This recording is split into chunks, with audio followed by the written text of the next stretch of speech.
छौं।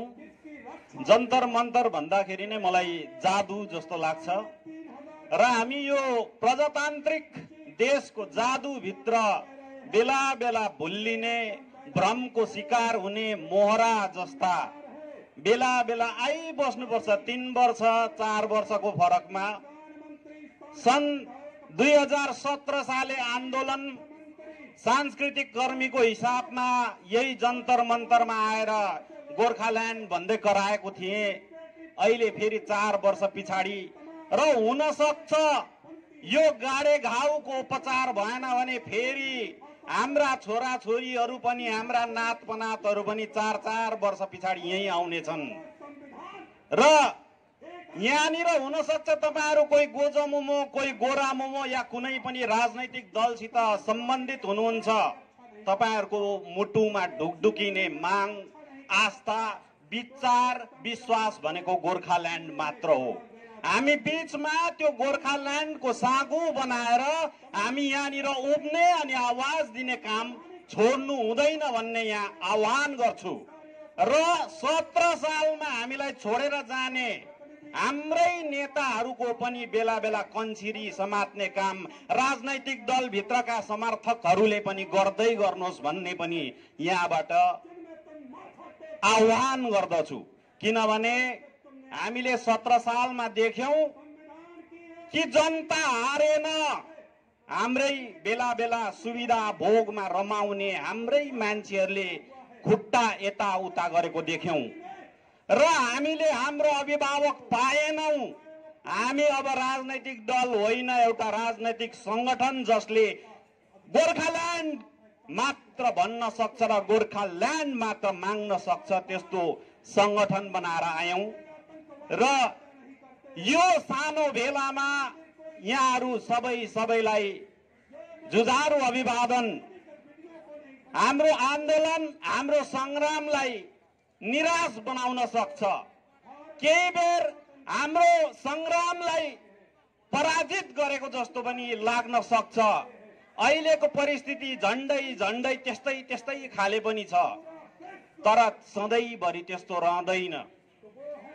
हामी भित्रको जुनै राजनैतिक दलमा रहिरहनु भए पनि तपाईहरुको मनको गोर्खाल्यान्डलाई कसैले मार्न सक्ने होइन र आजको यो हाम्रो भेला त्यही कुरोको एउटा उदाहरण पनि हो र इसी मंच से मैं देश की सरकार को, भाजपा को नहीं, देश की सरकार को आह्वान करना चाहता हूं कि देश की गोरखाओं को आप लोगों ने जो भी दिलासाएं दी, जो भी भरोसा, जो भी वचन दिए, आज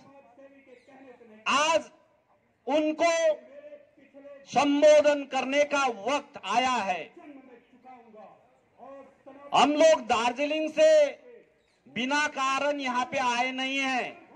हमने देखा कि केंद्र सरकार का कभी याददाश्त कमजोर हो जाता है, तो हम लोग यहाँ पे सरकार को हमारी मांगों के प्रति, हमारी जो राजनीतिक आकांक्षा है उनके प्रति सरकार का नजर पड़े, ये बात दिखाने के लिए भी आए हैं। और सरकार को हम मांगने ही नहीं बल्कि सवाल भी पूछने आए हैं कि गणतांत्रिक भारत का एक मजबूत आधार संघीयता है, उसकी हालत पे भी सरकार ध्यान दे। देश में गोरखा ही नहीं, गोरखा जैसे बहुत सारे अल्पसंख्यक उत्पीड़ित जाति सत्ता के ऊपर विकसित और बहुसंख्यक जाति सत्ता की देशी उपनिवेश जैसी स्थिति हावी है। वही देशी उपनिवेश जैसी स्थिति का शिकार गोरखा भी है और ऐसी स्थिति में भारत की संघीयता कभी भी स्वस्थ और स्वच्छ नहीं रह सकता।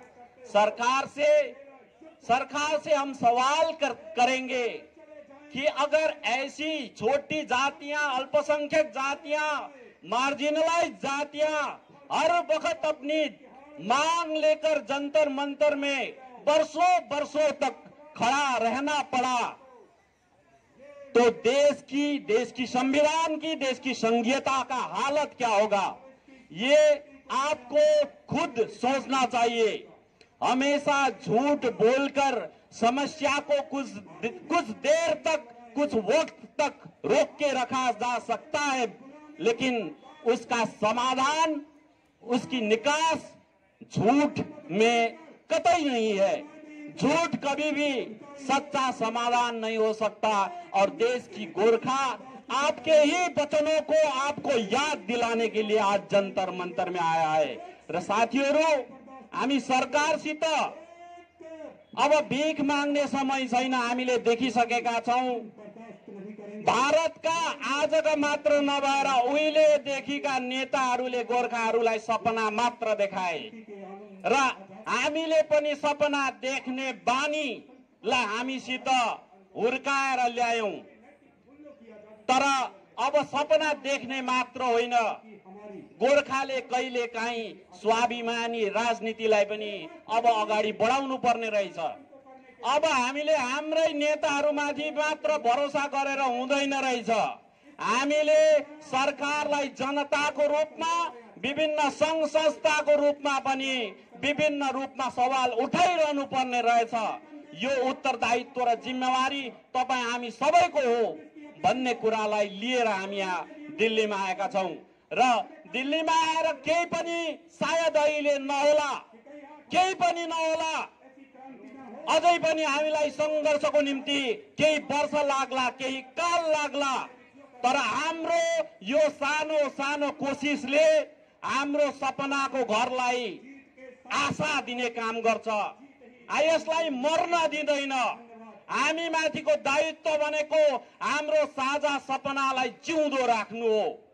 अरूले मार्ने कोसिस गरोस्, अरूले आफ्नो सुविधाको लागि प्रयोग गरोस्, ठुलठुलो राजनैतिक दलले आफ्नो राजनैतिक फाइदाको लागि हामीलाई, राजनैतिक प्रयोजनको लागि हामीलाई विभाजित गरोस्, तर हामी जति पनि स्वाभिमानी मानिसहरू छौं, गोर्खाको सपना र राजनैतिक आकांक्षालाई एक सुरमा सधैँ अगाडि बढाइरहनु सक्नुपर्छ। र त्यही बढाउने प्रक्रियामा गोर्खाल्यान्ड एक्टिभिस्टले आयोजित गरेको यो कार्यक्रम हाम्रो निम्ति अहिलेको निराश अवस्थामा एउटा उज्यालो आशाको दैलो बनेको छ। र साथीहरू, यस्तै मञ्चमा केवल वर्षमा एकचोटि मात्र होइन, यो याद हराइरहने सरकारलाई हामीले बेला बेला चिमट्न यहाँनिर हामी फेरि पनि बेला बेला भेला भइरहनु पर्छ। र दिल्लीका साथीहरू, तपाईहरुलाई धेरै धेरै आभार व्यक्त गर्छु, किनभने 17 सालमा दार्जिलिङमा हामीले सरकारी पेलाई भोगिरहेका भए पनि हाम्रो लागि शक्ति र बलको रूपमा दिल्लीमा तपाईहरुले यहाँ धरना प्रदर्शन गरेर हाम्रो आँटलाई बढाउने काम धेरै धेरै गरिरहनु भएको थियो।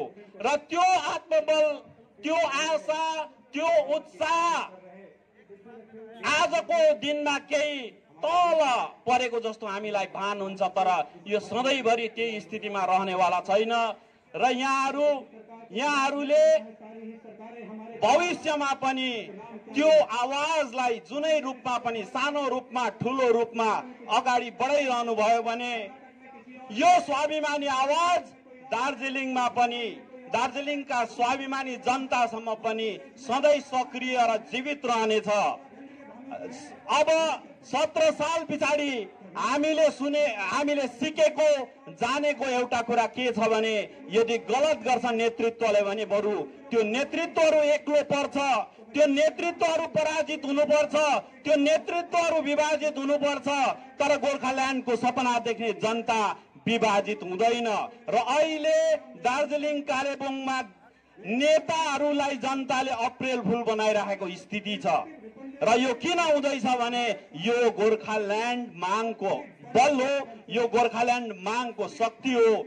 र हामी दिल्ली र भारतभरिका गोर्खाहरू एक भएर हाम्रो संग्रामलाई अघि बढाइरहौं। र योसितै र योसितै यहाँ पर उपस्थित जितने भी देश के विभिन्न प्रांतों से आए हुए गणतंत्र प्रेमी, न्याय प्रिय जितने भी जनता है, जो भी कम से कम हिंदी भाषा समझते हैं, गोरखाओं की तरफ से हम अपील करते हैं कि हमारी जो 100 बरस से आगे से चली आ रही हमारी राजनीतिक आकांक्षा, हमारी राजनीतिक आंदोलन को आप लोगों की तरफ से अगर सहयोग मिले, ये हम लोग अपेक्षा करते हैं। क्योंकि हम आज देश में आज ही इत्तेफाक से इंटरनेशनल वर्ल्ड सोयल डे है। आज विश्व मट्टी दिवस है और यह आह्वान किया गया है कि मट्टी को उर्वर किया जाए, मट्टी को उत्पादक बनाया जाए। लेकिन भारत देश के अंदर रह रहे गोरखाओं को आज तक अपनी मट्टी के ऊपर उसकी राजनीतिक अधिकार तक प्राप्त नहीं हुआ है, तो वो आज इस आह्वान से बहुत दूर अपनी मट्टी की राजनीतिक अधिकार की लड़ाई लड़ रहा है। तो देश भर के जितने भी न्यायप्रिय और गणतंत्र प्रेमी जनता है, दल है, समूह है, राजनीतिक विचार वाले हैं, उन सभी से गोरखाओं की इन राजनीतिक अपेक्षा, राजनीतिक मांग को साथ देने का आह्वान करते हुए मैं अपने विचार को यहीं पे अंत करना चाहता हूं और एकजुट रहने के लिए सभी गोरखा भाइयों को भी आह्वान करते हुए मैं अपना संभाषण यहां अंत करता हूं। धन्यवाद।